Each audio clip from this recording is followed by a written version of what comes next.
Trump says Jinping to visit U.S. toward the end of the year. Trump says Jinping to visit U.S. toward the end of the year.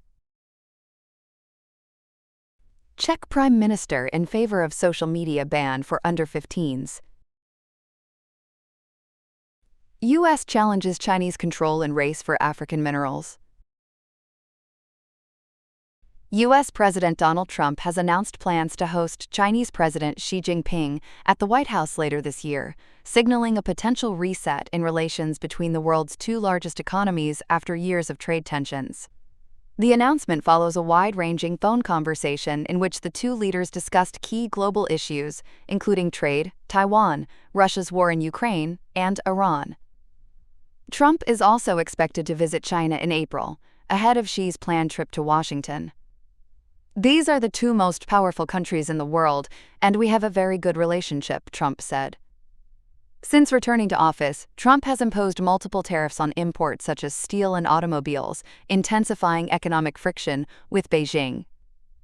However, both sides reached a temporary trade truce last year, and their economies remain closely connected, despite efforts by the U.S. to reduce reliance on Chinese manufacturing. During their call, Xi urged Washington to act with caution regarding arms sales to Taiwan, a self-governed island that China considers part of its territory.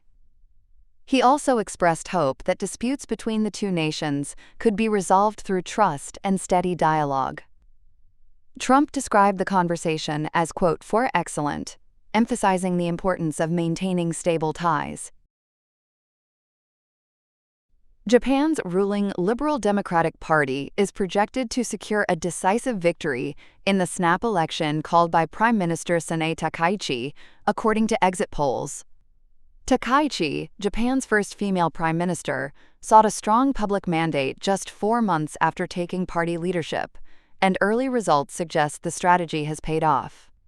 The LDP is expected to win around 274 of 328 seats, marking a sharp turnaround after the party previously lost its majority amid corruption scandals and rising living costs.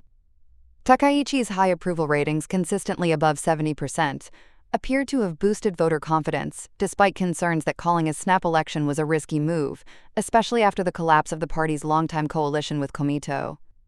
The LDP has governed Japan for most of the post-war era, largely due to a fragmented opposition. Voters across the country turned out despite heavy snowfall, making it Japan's first midwinter election in 36 years. Czech Prime Minister Andrej Babiš says he supports banning social media for children under 15, citing expert concerns that the platforms can be harmful to young users. The Czech government is now seriously considering proposing legislation, with Deputy Prime Minister Karel Havlíček confirming that a bill could be introduced later this year.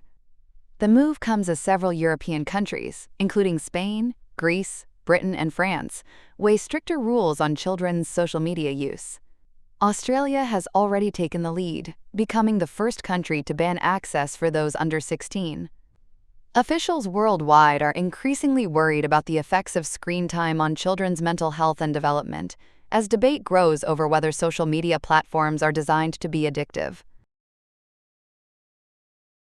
The United States is stepping up efforts to secure critical minerals from Africa as it tries to compete with China's dominance in the global supply chain.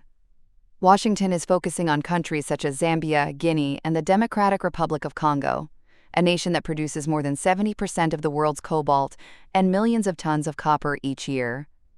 Instead of operating mines directly in high-risk regions, the U.S. is using financing deals known as offtake agreements. These allow American buyers to secure a share of mineral output in exchange for funding, helping redirect resources into U.S.-aligned supply chains without taking on major political or operational risks.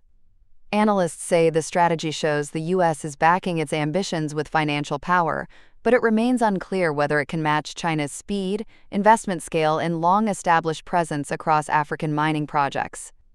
Chinese firms still control many of Congo's largest mineral assets and have dominated refining for years, though expanding U.S. partnerships could begin to shift global mineral flows. The competition is expected to intensify as both countries seek new agreements at major mining events, highlighting the growing geopolitical importance of resources essential for technologies like electric vehicles, semiconductors, and renewable energy.